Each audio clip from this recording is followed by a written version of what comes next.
마늘, 노지고추, 과수, 복숭아하고 자두. 네. 우리 일행수. 우리 참나물. 참나물. 네. 네. 고추 하우스. 고추 하우스하고. 나물하고.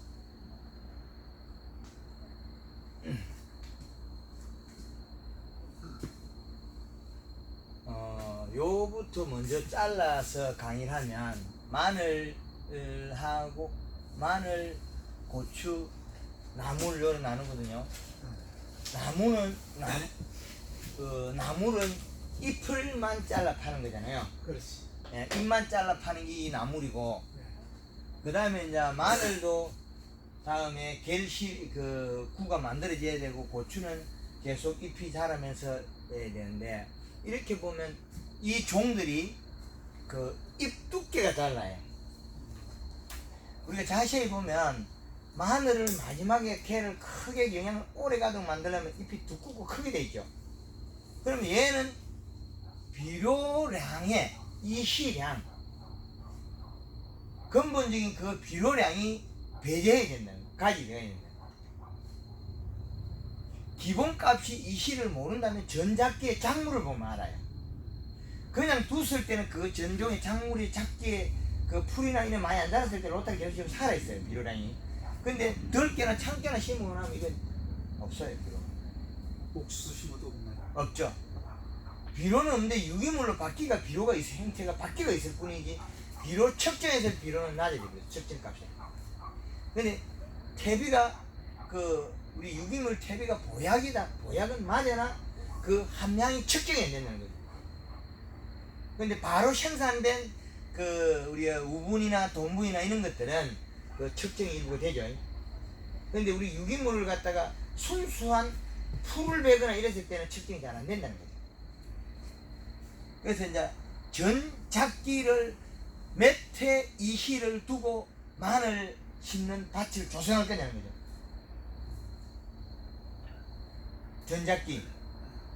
전작기 기준값을 정해놓고 비료 엮는 비료값을 정해야 되죠.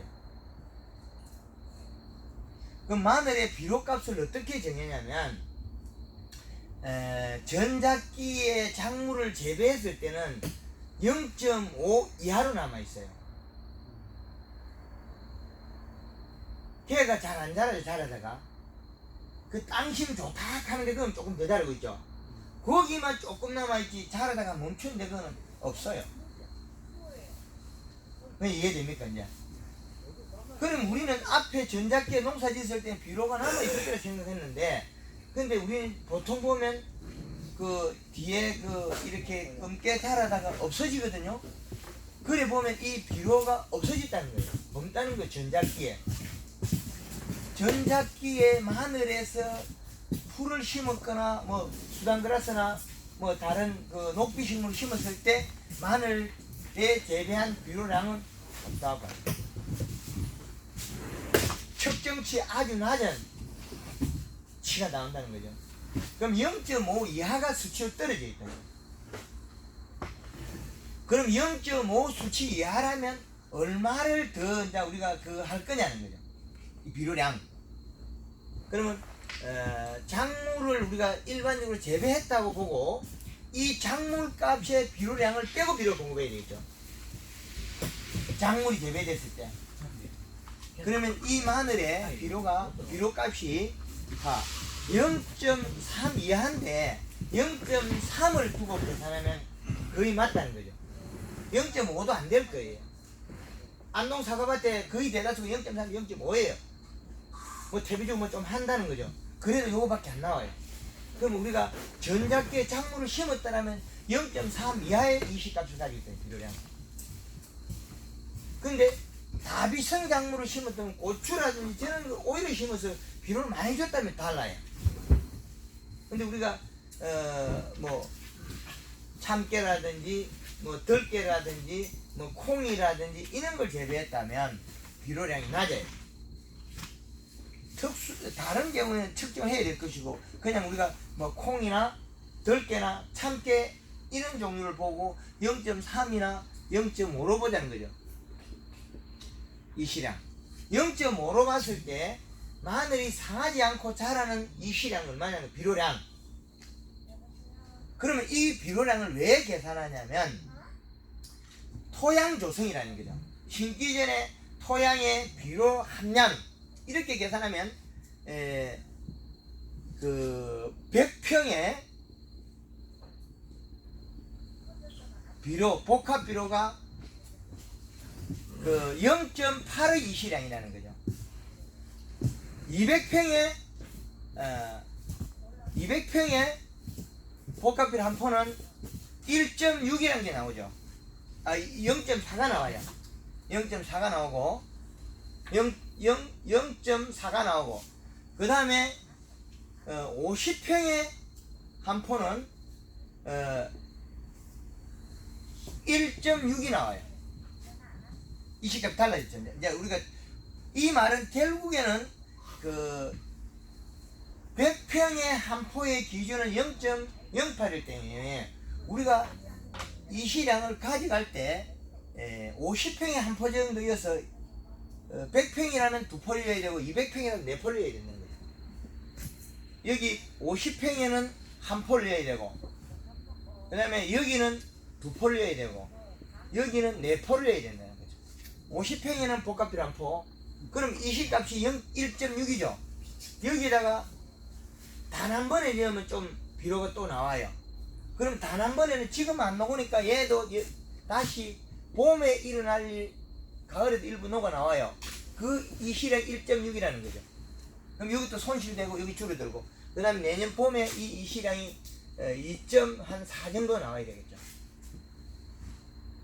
그러면 50평 기준했을 때 마늘밭에 비료를 어떤 작물에 사용했냐는 기준값을 정해놓고 찾아가야 되는 거죠.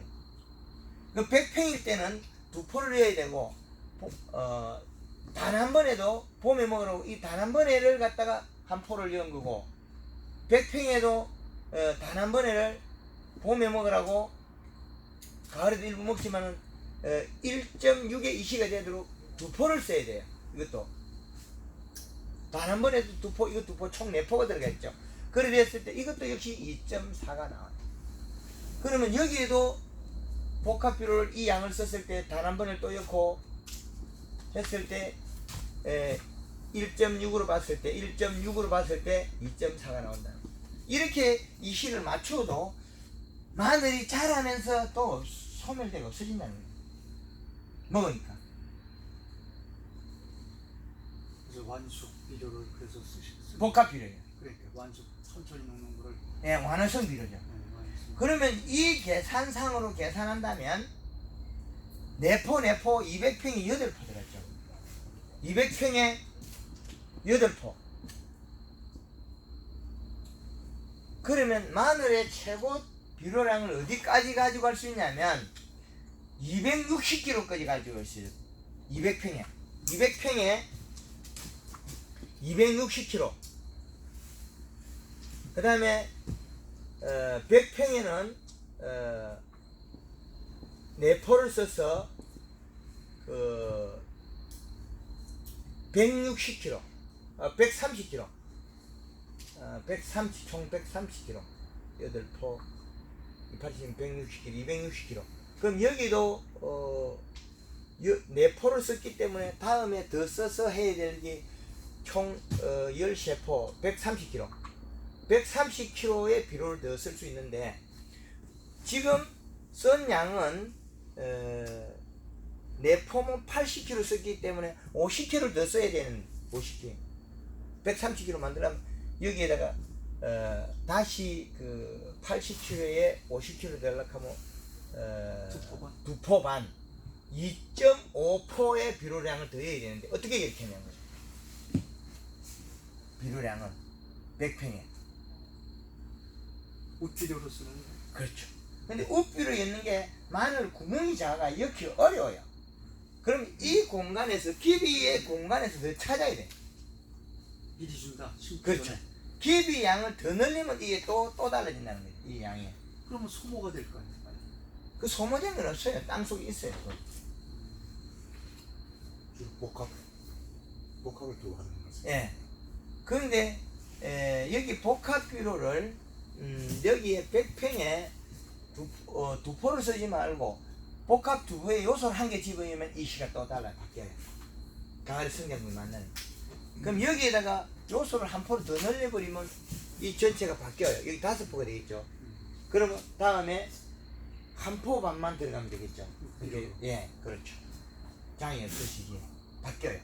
요렇게 증거했을 때 이게 지금 이 사용한 거는 2kg가 안 나와요. 130kg까지 맥시만 쓸 수 있다면 160kg, 260kg 쓸 수 있다면 지금 우리가 사용하고 있는 요거는 160kg고 요거는 80kg인 거죠.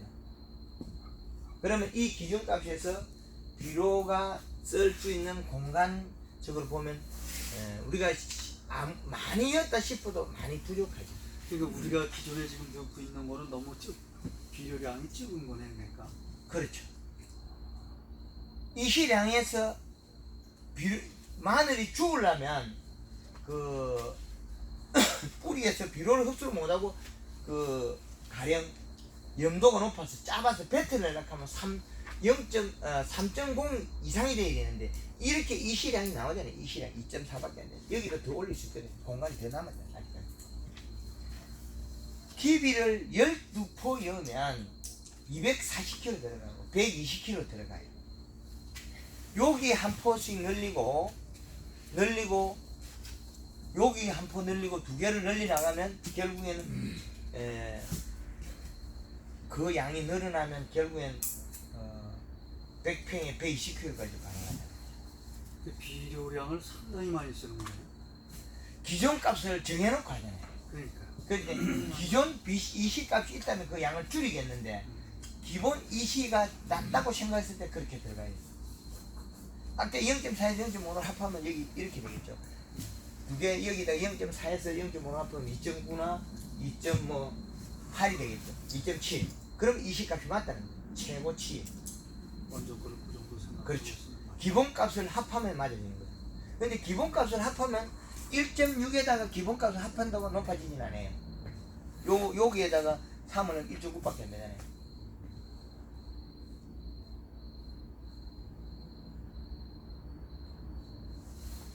마늘 농사에 이렇게 많은 그 비료량이 투여되어 있는 비료량이 투여되지 않고는 그 생산량을 이룰 수가 없다는 거죠.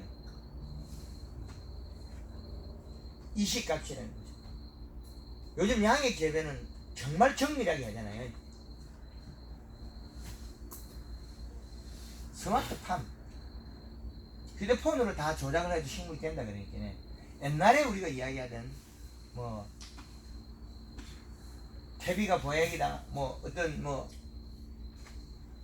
그 발자국 소리 듣고 식물이 자란다 그거는 과거에 그 시대에 맞을 뿐이지 지금 시장은 좀 관리는 잘할 수 있을지 모르겠나도 그 기준값이 될 수는 없다는 거지. 추비는 언제쯤 내야 될까요? 측정을 해서 비료 부족한 만큼 공급하는 게 맞죠. 그 마늘에 비료를 공급하면 이게 기존값으로 가기 때문에 비료를 많이 안 해도 그냥 농사가 돼. 이 정도 들어갔으면 기본이 그냥 둬도 9kg까지 나와요. 9kg 이상. 평당. 평당 비료량. 그렇죠. 일반적으로 농부 재배 농가들이 사용하는 게 있거든요. 200평에 4포밖에 안 녀요. 200평에 4포 기비. 그 다음에 봄에 추비 2 내지 3포. 합하면 총 7포잖아요. 그 요거는 그 양 이상 들어가잖아요. 총 7포면 200평에 그 총 140kg밖에 안 들어갔죠. 그럼 요건 처음 여차말자 160kg. 적게게도 160kg. 여기에다 조금 더 사용하면 220kg까지 이을 수 있다. 처음에. 복합비료 4개 넣고 200평에 추비용으로 요소를 2개 넣고 단 한 번에 6개 넣으면 총 12개가 들어가죠. 12개 비료량은 합하면 240kg가 되겠죠. 그러면 260kg가 맥시멈이라고 봤을 때, 열 수 있다고 한계치를 봤을 때, 그러면 이미 240kg 썼는데 얼마나 써도 그 양 가잖아요, 수치가. 근데 수치를 계산할 때 장이 없는 수치까지 계산해 가야 됩니다. 장물이 그 이식 비로 전기전도 비로에 의해서 짧아서 장애가 일어나지 않을 만큼 가야 되는데, 마늘에 깊이를 늘리고 그게 완성 비로를 해서 이 비료가 고루 분포되어 있어야 되는데, 우리가 추비를 주는 거는 분포도가 적어요. 밑에 도달을 못 한다는 거예요, 제대로. 그리고 마늘 그 심는 구멍이 조그만하잖아요. 거기를 비료가 들어가야 돼요. 그것보다 더 중요한 거는 마늘 잎과 그 요 잎 사이에 여기 잎 사이 여기 비료가 끼워지면, 여기 사이에 끼면, 찡기면, 비료가 찡기면 여기 녹으면, 녹아 들어가서 마늘 굴로 들어가면 여기 비료가 짧아서 조직 파괴가 일어나요. 아, 그래요? 예, 그게 뻥마늘, 벌마늘, 뭐 스펀지 마늘 삶는 거죠. 이 비료가 녹아 들어가면 여기 봉지가, 비닐 봉지가 단단하게 잘 돼 있어가지고 이 비료가 나올 수가 없어요.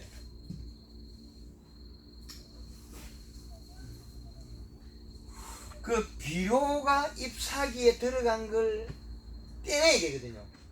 그럼 요걸 안 낑기게 하고 농사가 잘 되게 하려니까 먼저 들어가야 되고, 초반에 안 좋은 농사는 후반에도 결국에 안 좋다는 거예요.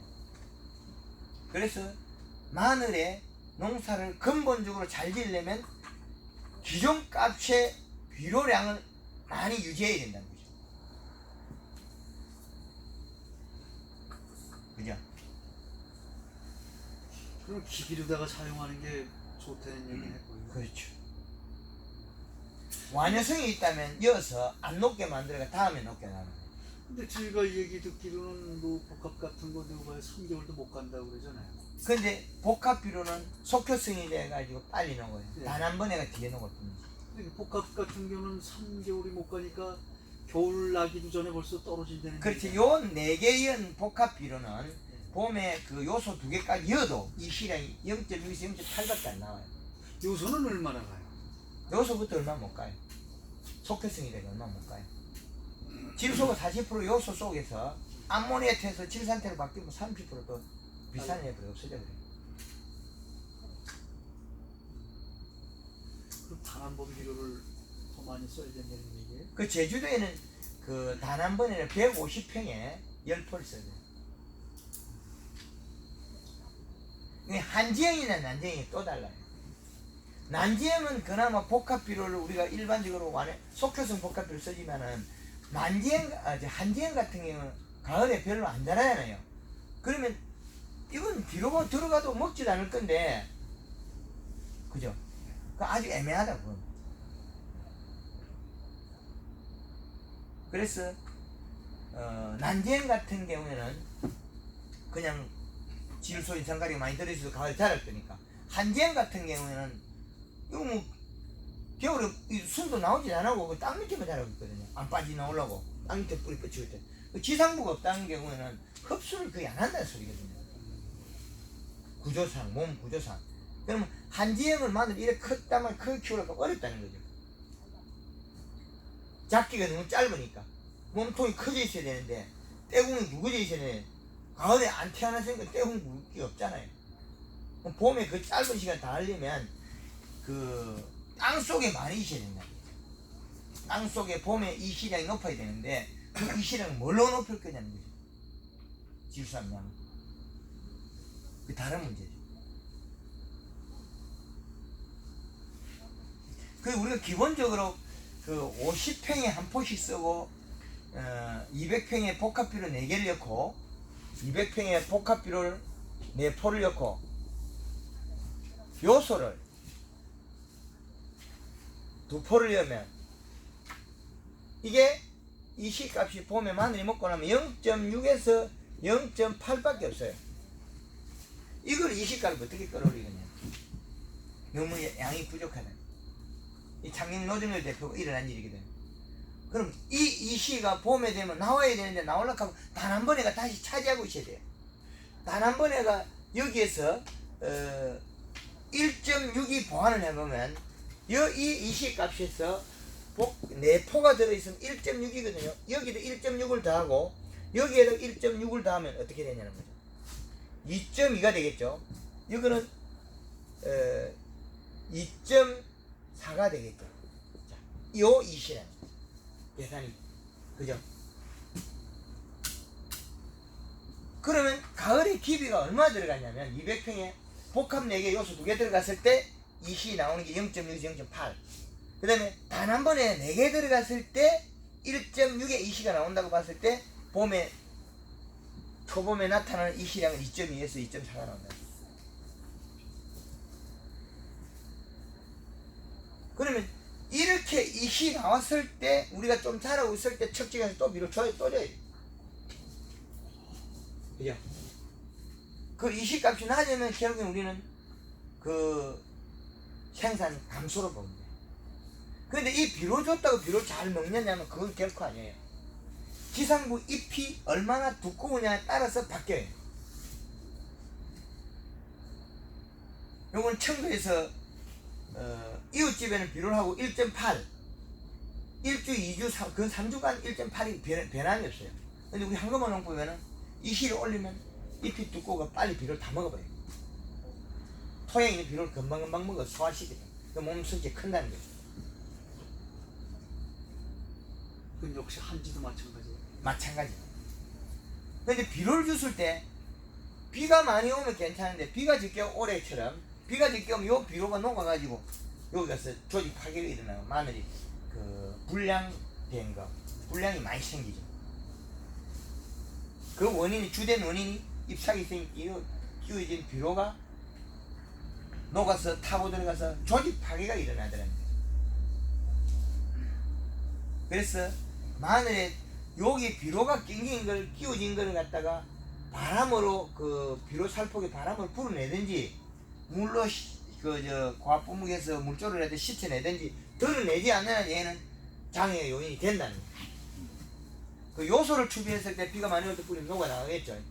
근데 그렇지 않을 경우는 장애 요인이 된다.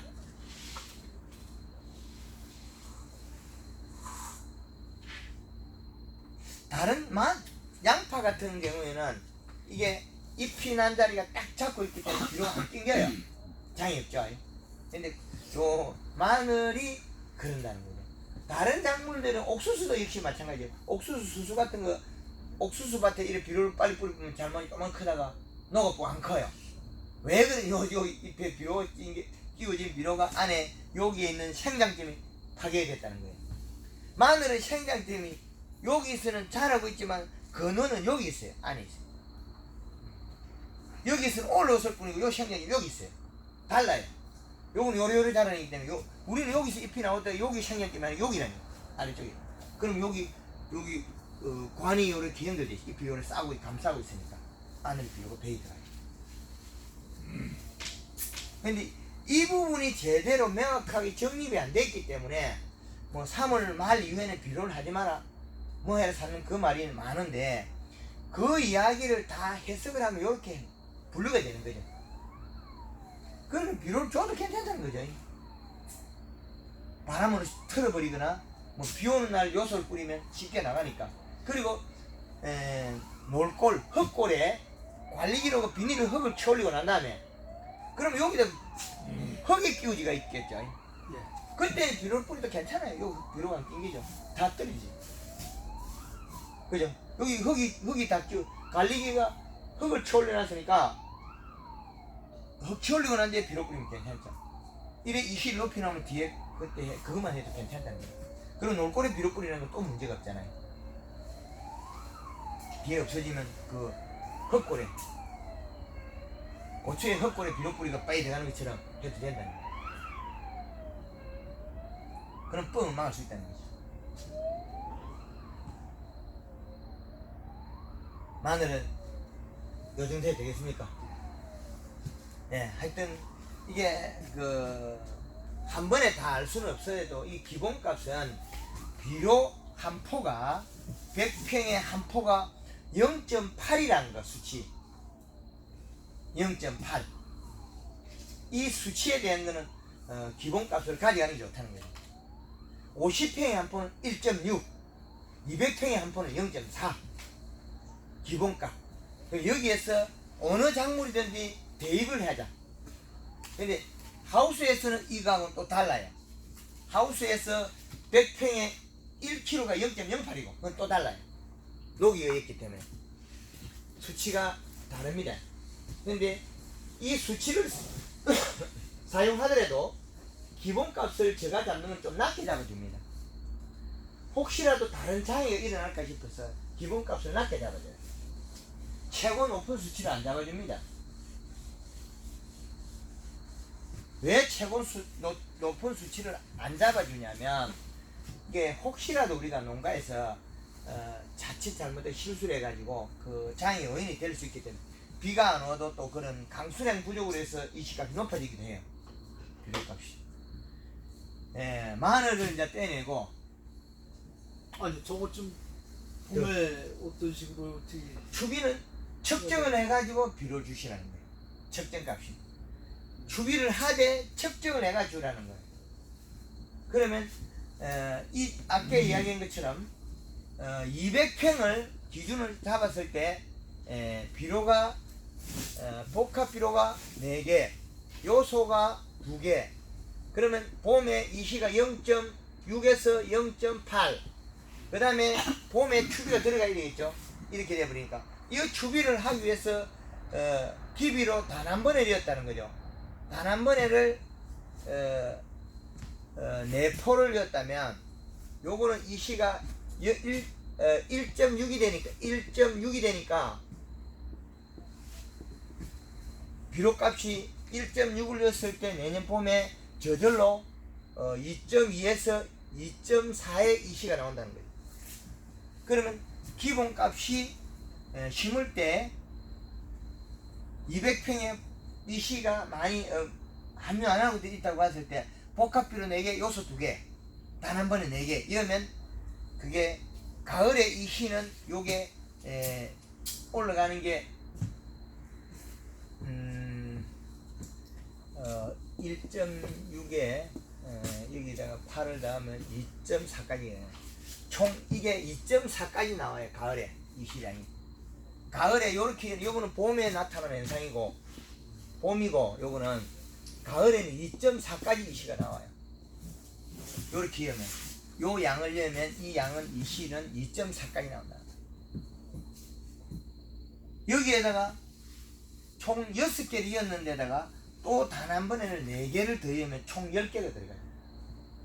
그럼 총 10개가 되면 200평 200kg 들어갔죠. 남은 거 30kg 남은 거 뒤에 쓸 수 있다는 거죠. 근데 기비 양이 들어갔을 때 여기 초반에 이식값이 없잖아요. 그럼 떼굴이 커가지고 생산량이 늘어난다는 거죠. 이제 계산이 됩니까? 토양하고는 상관이 없는 거예요. 토양은 물리성이죠. 우리 PKP가리를 하거나 뭐 유기물이 들어있어가 토양이 그 환경이 조성이죠. 함수량하고. 그거는 무관하죠. 토양하고는 무관하게 비료는 저런 식으로 써야 된다. 그 무관하진 않아요. 유기물의 함량에 따라서 뿌리의 분포도가 달라지니까. 마늘 여기까지. 부족한 거는 또 더 다르게 배우고.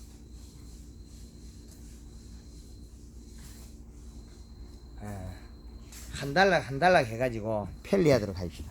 다른 사람 딴 보더라도.